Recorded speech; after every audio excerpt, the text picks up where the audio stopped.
যে ভাৰতবৰ্ষৰ যে ৰাষ্ট্ৰসংঘৰ নিৰাপত্তা পৰিষদত যে স্থায়ী সদস্য পদ দিব লাগে তাৰ বাবে তেওঁলোকে সমৰ্থন আগবঢ়াইছে।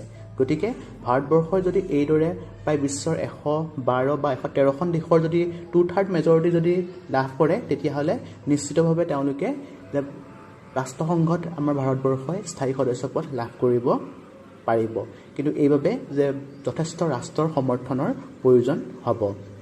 গতিকে আশা কৰোঁ যে ভাৰতবৰ্ষই বৰ্তমান সময়ছোৱাত বিশ্ব ৰাজনীতিত যি তেওঁলোকৰ শক্তিশালী ভূমিকা পালন কৰিবলৈ সক্ষম হৈছে বা আন্তঃৰাষ্ট্ৰীয় ক্ষেত্ৰত যেনেধৰণে সিদ্ধান্তসমূহ লৈছে, গোটেই বিশ্বৰ আন ৰাষ্ট্ৰসমূহেও ভাৰতবৰ্ষৰ যিটো এই সফলতা তাক তেওঁলোকে স্বীকাৰ কৰিছে আৰু ভাৰতৰ সৈতে বিভিন্ন ধৰণৰ বেপাৰ বাণিজ্যৰ লগতে বিভিন্ন ধৰণৰ প্ৰজেক্টসমূহৰো কাম আৰম্ভ কৰিছে। গতিকে সেই ফালৰ পৰা যে ভাৰতবৰ্ষই যে ৰাষ্ট্ৰসংঘৰ নিৰাপত্তা পৰিষদত স্থায়ী সদস্য পদ লাভ কৰাৰ বাবে যেতিয়া আবেদন কৰিব, সেই ক্ষেত্ৰত আশা কৰোঁ যে বিশ্বৰ প্ৰায়বোৰ দেশে ভাৰতবৰ্ষক সমৰ্থন কৰিব। যে টাৰ্কিৰ দৰে এখন দেশে ভাৰতবৰ্ষক সমৰ্থন কৰিছে, কিয়নো যে টাৰ্কিয়ে কৰাটো যথেষ্ট পৰিমাণে আশ্চৰ্যকৰ।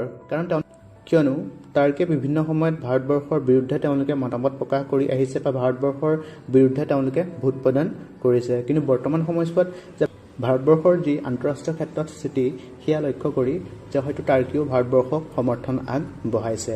গ্ল'বেল ছাউথৰ লিডাৰ হিচাপে বৰ্তমান সময়ছোৱাত যে বিশ্বত ভাৰতবৰ্ষই এক অগ্ৰণী ভূমিকা পালন কৰিবলৈ সক্ষম হৈছে।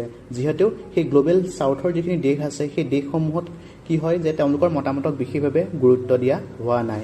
কিন্তু ভাৰতবৰ্ষই তেওঁলোকক সামৰি লৈ যে এক নতুন বিশ্ব শৃংখলা সৃষ্টি কৰিব বিচাৰিছে, যাৰ বাবে ভাৰতবৰ্ষক বৰ্তমান সময়ছোৱাত গ্ল'বেল ছাউথৰ লিডাৰ বুলিও কোৱা হৈছে। গতিকে আশা কৰা যায় এনে পৰিপ্ৰেক্ষিতত যে ভাৰতবৰ্ষই বিশ্ব ৰাজনীতিত তেওঁলোকৰ যি দপদপনি তাৰ জৰিয়তে যে ৰাষ্ট্ৰসংঘৰ নিৰাপত্তা পৰিষদত স্থায়ী সদস্য পদ লাভ কৰিবলৈ সক্ষম হ'ব বুলি আমি সকলো ভাৰতীয়ই